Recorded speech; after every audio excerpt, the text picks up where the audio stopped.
innovation na makambo ya mpepo tope aviation na RDC. Compagnie africaine d'aviation CAA na mokuse alela yango minu na nenga kosakana te di et commandé domaine na ye. Après réception, il y a premier Airbus A330, oyo CAA yaka nango, mikolo eleki, yango nde suki saka masolo, ndi melangai mwana Kongo que CAA a outil lisusu ko bambo la koko na botu, na domaine aérien, avec arrivée P réception, il y a deuxième avion esika Airbus A330. Ah! Airbus A330, deuxième frappe yango yo, ya mokwake na mapate RDC, ya boebon di melangai que mon côté na terrain po ezalana nute et comme les lontimba nanzuzi veut dire mapasa Airbus A330 ba avion ya mokwake ya liboso yaka yango yo bozwa lix ezanango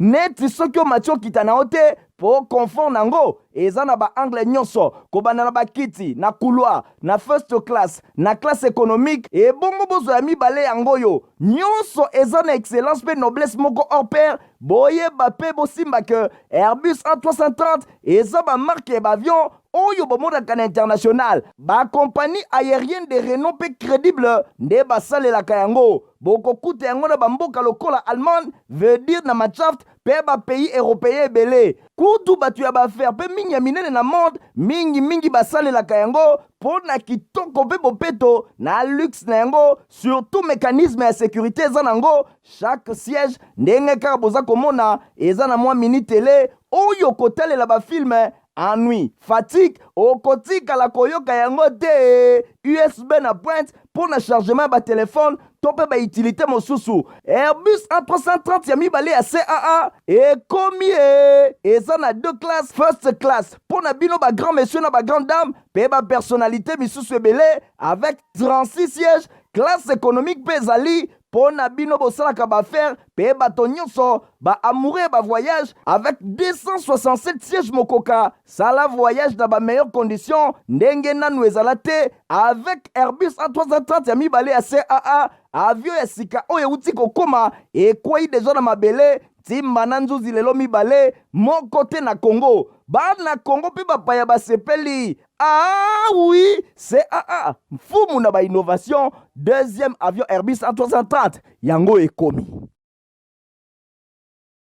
Nathalie Sengo makasi tango na télé makaliboso na poste téléviseur na bino pona ko présenter info lingala journal ya peuple pona peuple na esengo nyonso tika ete to fungola ya vendredi 19 août pona ko talisa bino ndenge 42e sommet ya SADC efungwa maki pe ekanga maki mercredi 17 août kuna na palais du peuple wapi epai président de la République Félix Antoine Tshisekedi Tshilombo azwaki flambeau pona ko diriger yango liboso ya ba chef d'état ebele oyo bazalaki présent sur place. Témoin événement Michael Bristoto. ezelamaki tellement makasi avec un pacte pe idéologie 42e session oya communauté de développement de l'Afrique australe SADC na mokuse Paris gagné pour na mokonzi ya mboka Félix Antoine Tshisekedi Tshilombo pe République démocratique du Congo 10 chefs d'état au total sur les 16 pays membres et organisations sous-régionales oyo ba répondaki présent na milulu protocole d'état esalaki bongo présentation na bango moko sima na mosusu ndakisa ya président ya Afrique du Sud ya Zambie ya Zimbabwe ya Maurice ya Mozambique ya Namibie ya Seychelles ya Tanzanie pe ya Malawi oyo azabongo président sortant à SADC Dr Lazarus Chakwera présence remarquée na milulu oyo ya Sa Majesté Roi Mswati III ya Royaume de Swatini bakisa bongo secrétaire exécutif ya SADC Elias Magosi un temps cérémonieux fongama na ba discours liboso ezalaki secrétaire exécutif ya SADC suivi na discours de bienvenue et pas ya président entrant mwana mboka son excellence Félix Antoine Tshisekedi Tshilombo pe madame la secrétaire exécutive ya commission économique des Nations Unies pour l'Afrique Dr Vera Songwe président Zambie Akainde Hichilema ye pe akotaki na danse asalaki ya ye discours elandamaki na ba médaille oyo bapesaki en l'honneur ya ba père fondateur oyo bakufa pe ba inspirateur ya SADC lokola Julius Nyerere, Samora Machel, Robert Mugabe pe ba misusu, simande Dr Lazarus Chakwera, président ya Malawi pe président sortant ya SADC oyo na discours na ye atalisaki makambo nyonso étape par étape oyo esalemaki au cours ya mandat na ye pe atalisaki que akozala pene pe tango nyonso ya homologue na ye Félix Antoine Tshisekedi Tshilombo pona kosunga ye na koreleve ba défi ya ndenge na ndenge économique, sécuritaire, commercial pe misusu. Sima na ye batelemisaki mokonzi ya mboka Félix Antoine Tshisekedi Tshilombo pona ko prononcer discours na ye ya bondimami ya manda ya kozwa.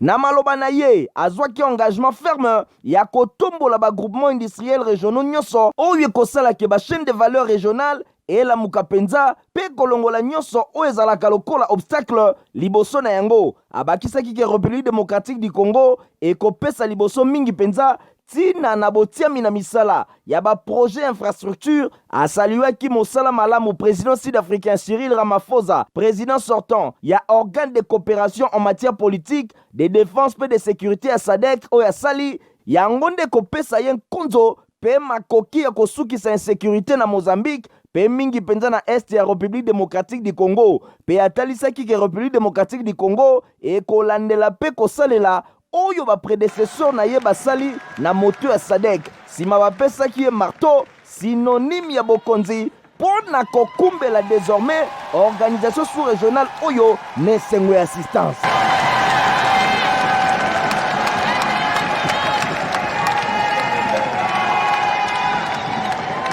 Après ma travaux à huis clos, tard dans la soirée, na salle des banquets, cérémonie à prestation à serment, il y a nouvelle secrétaire exécutive à SADC, en charge d'intégration régionale, la congolaise, Angèle Makombo et Salemaki, suivi na lecture, il y a communiqué final, oyo etangamaki pa secrétaire exécutif ya SADC Elias Magosi, pe président conseil des ministres Didier Mazenga Mukanzo, bakisela les boxeurs politiques. Sima mokonzi ya mboka pe nouveau président ya SADC, Félix Antoine Tshisekedi Tshilombo, a bouclaki milulu oyo. C'est sur cette note que je déclare clos le 42e sommet des chefs d'État et de gouvernement de la SADC. Que Dieu bénisse la SADC. Que Dieu bénisse la République démocratique du Congo. Thank you. Obrigado. Accente. Je vous remercie. 42e sommet ya SADC oyo ezalaki nde mobange na succès RDC nde elongi.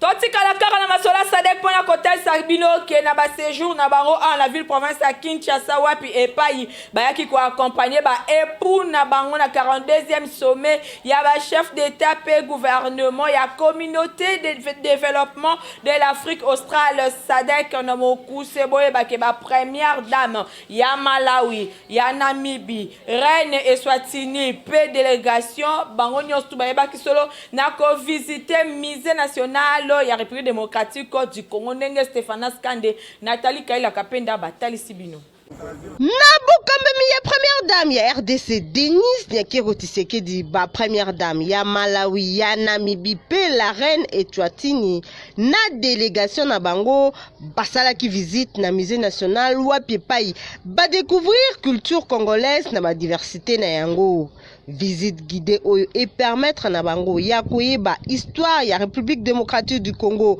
à travers ba œuvres locales, ba masques, ba instruments traditionnels, musique,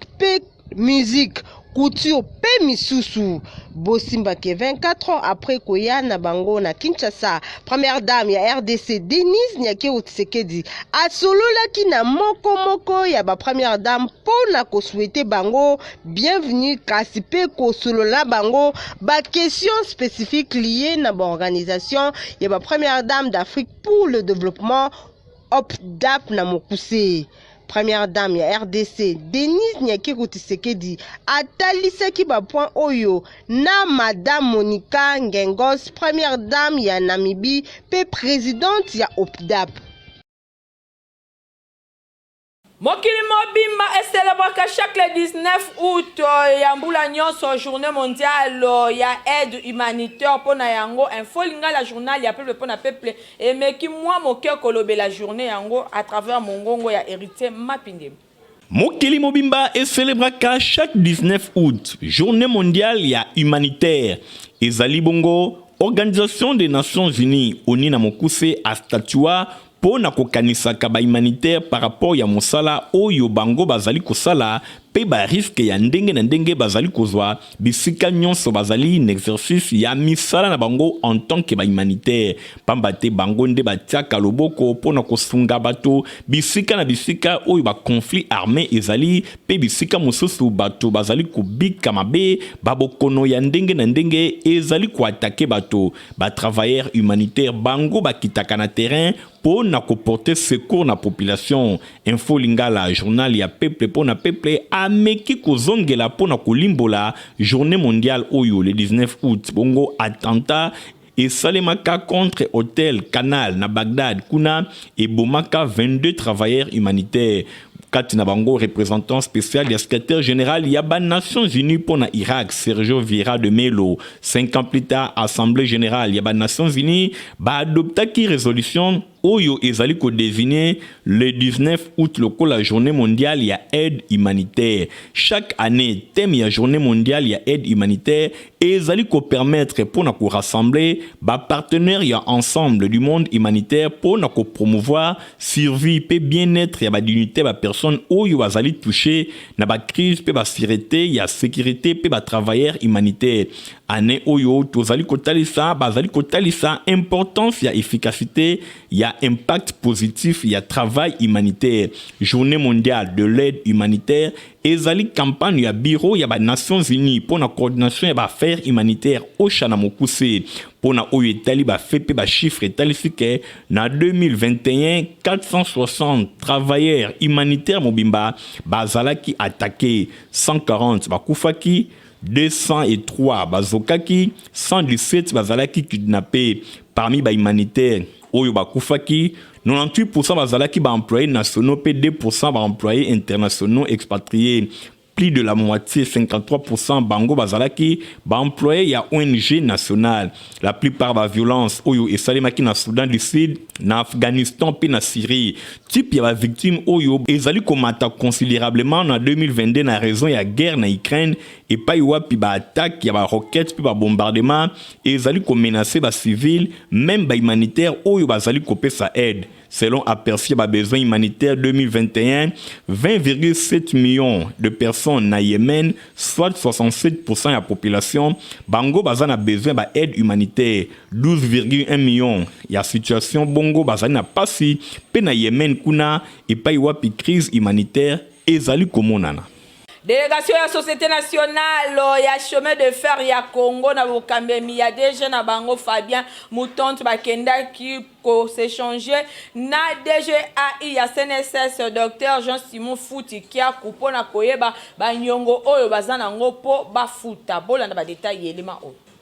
Boulevard bozali komona boye babengaka yango boulevard du 30 juin yango ezwami na commune ya Gombe Mobange na délégation oyo bozali komona ezali nde délégation ya Société nationale ya chemin de fer ya Congo oyo ekumbamaka epa ya DG na bango Fabien Moutonte oyo bayaki pona ko s'échanger na caisse par rapport ya banyongo oyo basengeli kofuta na caisse nationale ya sécurité sociale pe ko trouver ba solution appropriée pour na ba agent pe ba cadre ya Société nationale ya chemin de fer ya Congo oyo basengeli bakende retraite année oyo. Et 2000 km pour venir régler cette équation. Cette équation entre dans le cadre du credo le peuple d'abord. Le peuple d'abord, puisque l'agent actif congolais qui a travaillé pendant des années, maintenant il est arrivé à la fin de sa carrière. Et c'est dans ces cadres-là que nous nous sommes retrouvés à la SNCC avec un dossier pendant, comme qui dirait, lorsque vous accédez à certaines fonctions, vous prenez le passif et l'actif. Alors nous sommes venus à la CNSS pour régler ces problèmes. On avait autant d'arriérés des cotisations. Nous nous sommes retrouvés avec la CNSS.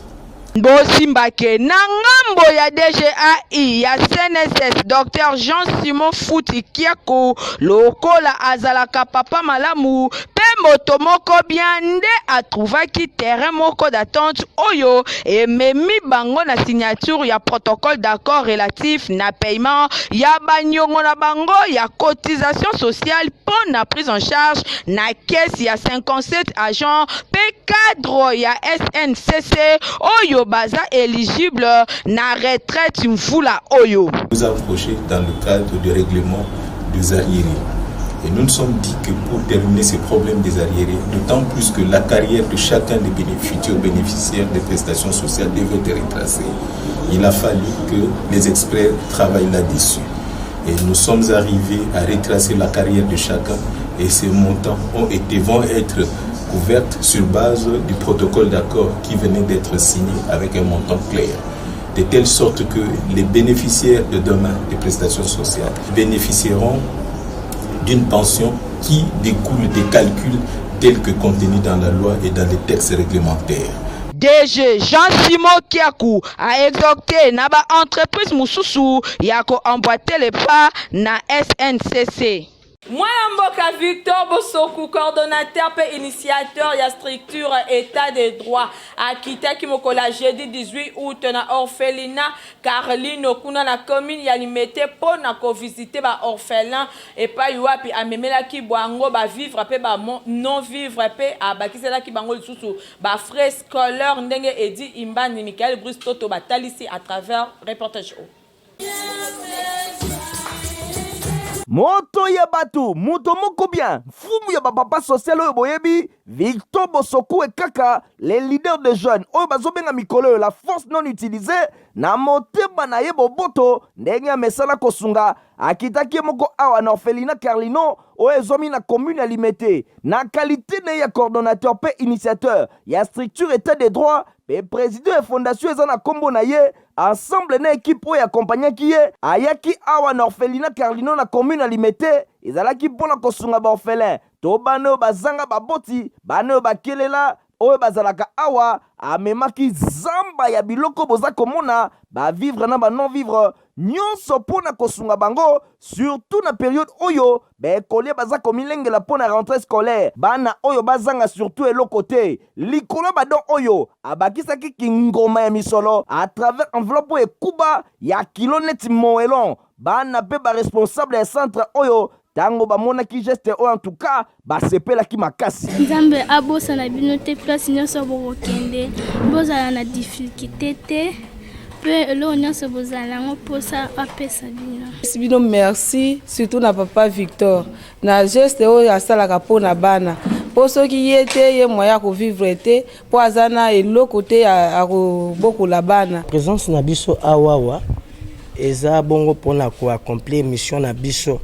Oyo eza pe moko ya ba objectif na biso na kati ya fondation Victor Bosoku. Oyo ezali bongo ya koluka solution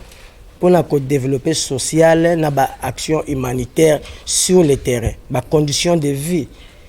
Il y a ba orphelins, il y a ba personnes démunies, il y a ko accompagner prise en charge, il y a orphelins, il y a envie ya ko talisa bango bongo éducation, ba benga éducation civique. Alors, il y a une présence na biso awawa na Carlino. Et la première fois que tu ya awawa, tu vois que moi absent muke parce que tu as na ba misale belé, ndenge to répondre à l'activité na biso yango to ye. Et ça peut ko accompagner vision à chef de l'État sur le plan social. Coordonnateur et initiateur et structure état des droits, et président de la fondation Victor Bosoku et Kaka, la force non utilisée nenga bazobenga ye, asalaki geste oyo pona ko répondre boye, n'appel ya solidarité nationale, ya président de la République. Félix Antoine Tshisekedi Tshilombo oyo atiela penza mayele na social ya bana mboka. Boyende Victor Bosoku, les leaders des jeunes, la force non utilisée, atika na ligne droite ya idéologie oyo, Wumela Tata. Na cinéma Bosimba ke Institut supérieur d'études parlementaires ISEP na Mokuse et fongoli déjà ba porte na yango pona ba inscription ya année académique 2022-2023 na système ya LMD héritier mapindemi a pesimino pas détail. Institut supérieur d'études parlementaires ISEP na Mokuse ba fongoli déjà ba porte na bango pour na inscription yango e bandaki depuis le 1er juillet pour na oyetali année académique 2022-2023 na système éducatif LMD ba inscription e kokende ti le 10 septembre yo mutu olingaka o comprendre na molai ba tâche parlementaire même yo ozali député topé sénateur en fonction occasion yango yo epesameli bino na ISEP po na kosunga population ayeba kosalela malamu pe komanyola likambo etali démocratie boye ba faculté ezali ebele toza na faculté ya sciences juridiques pe administratives kuna toza na option lokola droit parlementaire toza na faculté ya sciences ya information pe ya communication kuna toza na option communication politique et parlementaire na oyetali sciences techniques de secrétariat toza na option secrétariat des institutions parlementaires et interprétariat toza pe na faculté administration et gestion des ressources humaines kuna option ezali administration et organisation du travail parlementaire pe assistanat parlementaire. Enfin, sciences ya informatique de gestion kuna toza na option programmation pe gestion informatique des institutions. Na ISEP kuna okoyekola okozwa ba enseignement kitoko baza na de vacations ya liboso ezali bongo vacations jour ezali kobanda de 7h30 à 15h30 ya mibale ezali vacations soir kuna ba cours ezali kobanda de 16h à 20h30. ISEP ezwami wapi kanga adresse oyo malamu avenue Taboulay ex Tombalbay numéro 1353 quartier Golf na commune ya Gombe na kati ya Notre-Dame de Fatima.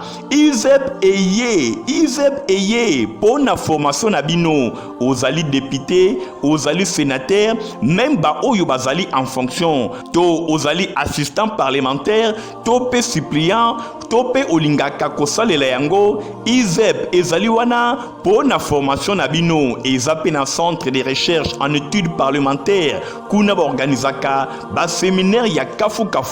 pour na koyeba ba tâche parlementaire nyonso boye na boyinde oko renforcer ba capacité na yo bokende na lombango pour na ba inscription ezali kosalema pambate ba place ezali vraiment limité boye pour na ba renseignement nyonso esengeli ko contacter secrétariat académique ya ISEP yango ezwami toujours na kati ya Notre-Dame de Fatima na commune ya Gombe topé bobenga na ba numéro ezwami na se ya écran na bino. ISEP elobi démocratie et komanyolama bato nyonso bako comprendre ba tâche parlementaire. Kinshasa makambo kokama journal ya peuple pour na peuple ekitaki na 7e rue limité commercial pa yuap bake kokutana bato ya mitema mabe bae ko bimisa bato na lopango sans que ba avertir bango bolanda ba détail élément o. Na tongo ya vendredi 19 août, population oyo bafandi na 7e rue place commerciale la commune ya Limete bakamwa kaka boye komona déguerpissement sans préavis kosalama na ba maison misato mobimba oyo ezalaka na problème ya zairianisation moko boulangerie mosusu pâtisserie ya suka resto bar biloko ya bato ebwakami libanda sans ke bayeba cause na yango bino moko botala ndenge bayer azako expliquer na micro ya info lingala ye mutaza kolanda ko lebio papa na ye soit disant papa na ye asombaka mo azaki associé ya mindele wana ye mutaza kolanda mais soit azaki associé ya mindele wapi mandat au mindele na bapesa ki parce que ba mindele na bazongisa ba mbongo ils ont été indemnisés to kamata mbongo to futa mbongo to pesa mindele wana kosenga na mama Denise a agir ayoki ba cité kombo na ye atuna ba juge wana atuna tribunal wana ndenge nini bapesi mutu wana jugement baza ko juger makambo eza zarinze ndenge nini alors que mibeko ya mboka epekisi makambo ya zarinization ekenda na tribunal na ngambo moko ya bateki pe ezalaki vraiment likambo ya kokamwa komona eloko oyo esalamela bango. Na tora vers 6h tomoni jipa basoda 2000 bosa eso le basi na eso baye problème ba lobité to 20 mukia chef na oya boye ko fonga fonga poste mama bou ba koti na kati okota koti na kati mbamo boye basi biteso likamuni ni bazo mo expliquer te tita bango ba misu ba pesa explication misu mama ba komosa nini ba komoboka libolo de baza basi pe souci ma mingi personnellement ngai awa na compagnon depuis 2008 bande compagnon 2008 tilelo bala liboso oyomona makambo yesala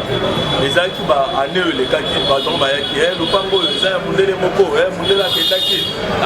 azaki associé na papa na biso soki mudia c'était monsieur mudia na compagnon alimete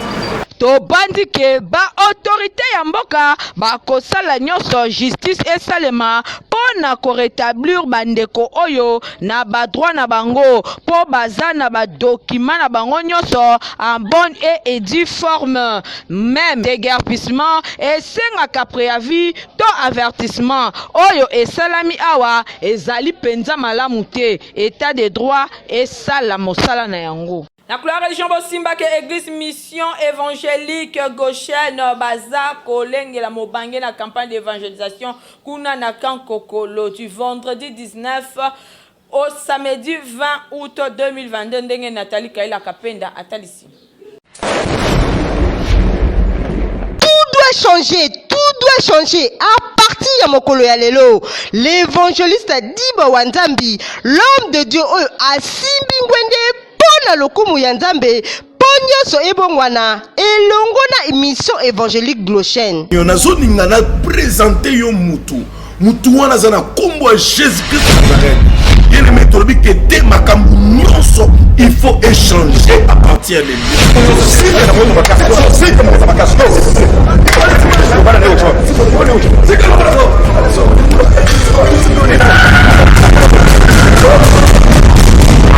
Kokolo il faut bouger. Évangéliste Diba Wanzambe alingi atelemisa tango lokola Josué asalaki. Nyonso il faut échanger. Ngoto kozala na Kankokolo le 19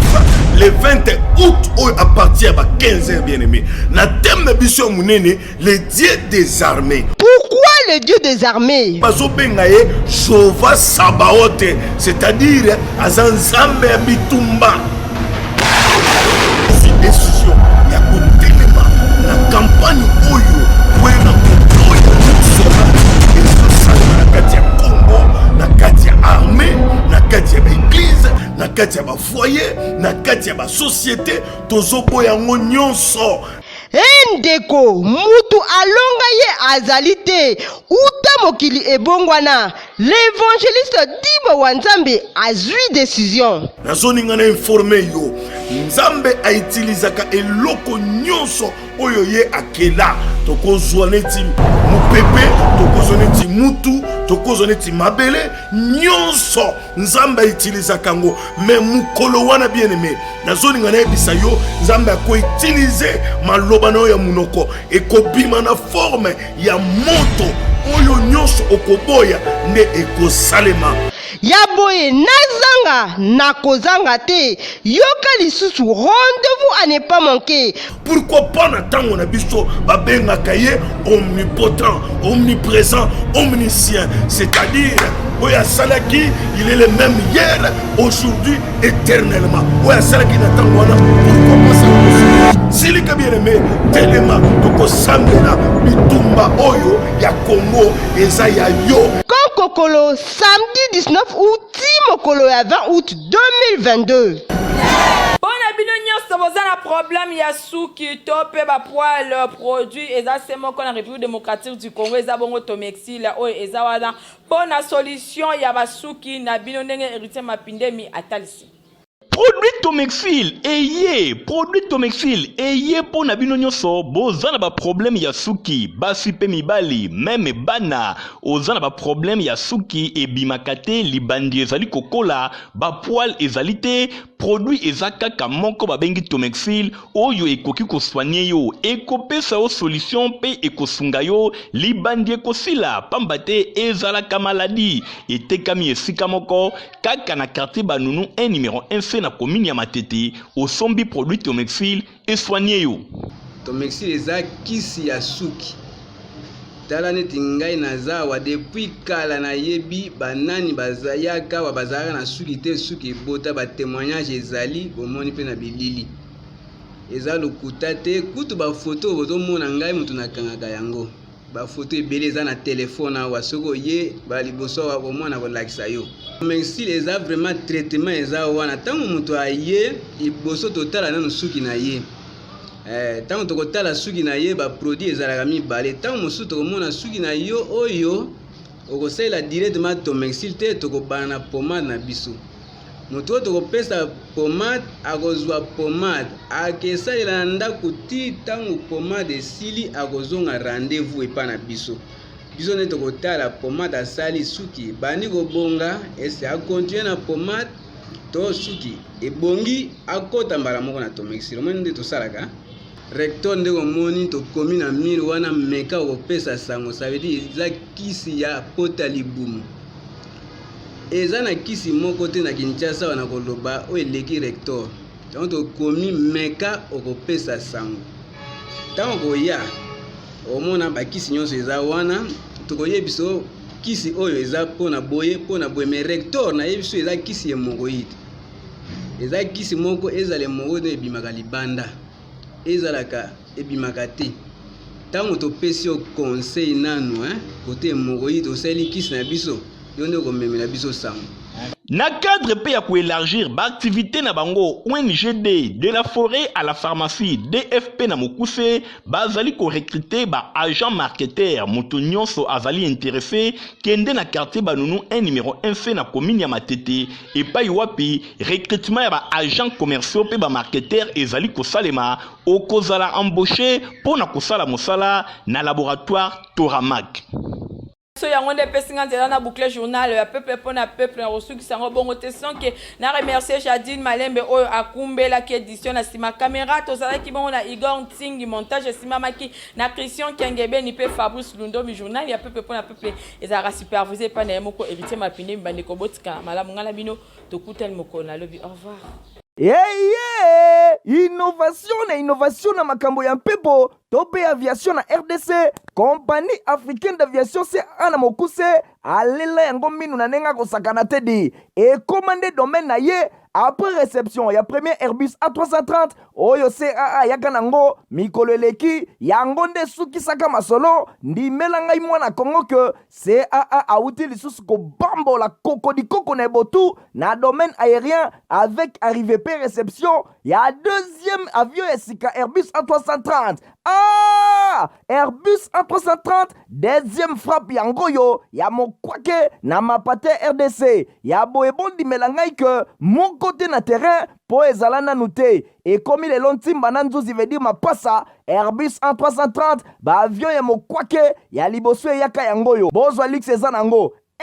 neti soki omatio kita na ote po confort nango eza na ba angle nyonso kobana na bakiti na couloir na first class na classe économique et bongo bozo ya mibale yango yo nyonso eza na excellence pe noblesse moko hors pair boye bape bosimba que Airbus A330 eza ba marque ba avion oyo bomodaka na international ba compagnie aérienne de renom pe crédible nde basalelaka yango bokokuta yango na bamboka lokola Allemagne veut dire na Machaft pe ba pays européen ebele kutu batu ya baaffaire pe mingi ya minene na monde mingi basalelaka yango po na kitoko pe bopeto na luxe na yango surtout mécanisme ya sécurité eza nango chaque siège ndenge kaka boza komona eza na mwa mini télé oyo kotalela bafilme ennui, fatigue, okotika la koyoka yango te USB na pointe pour na chargement ba téléphone tope ba utilité mosusu Airbus A330 ya mibale ya CAA et komi eza na deux classes first class pour na bino ba grand monsieur na ba grande dame pe ba personnalité misusu ebele avec 36 sièges classe économique pe zali pour na bino bosalaka ba faire pe bato nyonso ba amoureux ba voyage avec 267 sièges mokoka sala voyage dans ba meilleures conditions ndenge nanu ezala te avec Airbus A330 ya mibale ya CAA avion ya sika oyo euti kokoma ekwei deja na mabele timba na nzuzi lelo mibale moko te na Congo bana Congo pe bapaya basepeli. Ah oui, CAA mfumu na ba innovation deuxième avion Airbus A330 yango ekomi.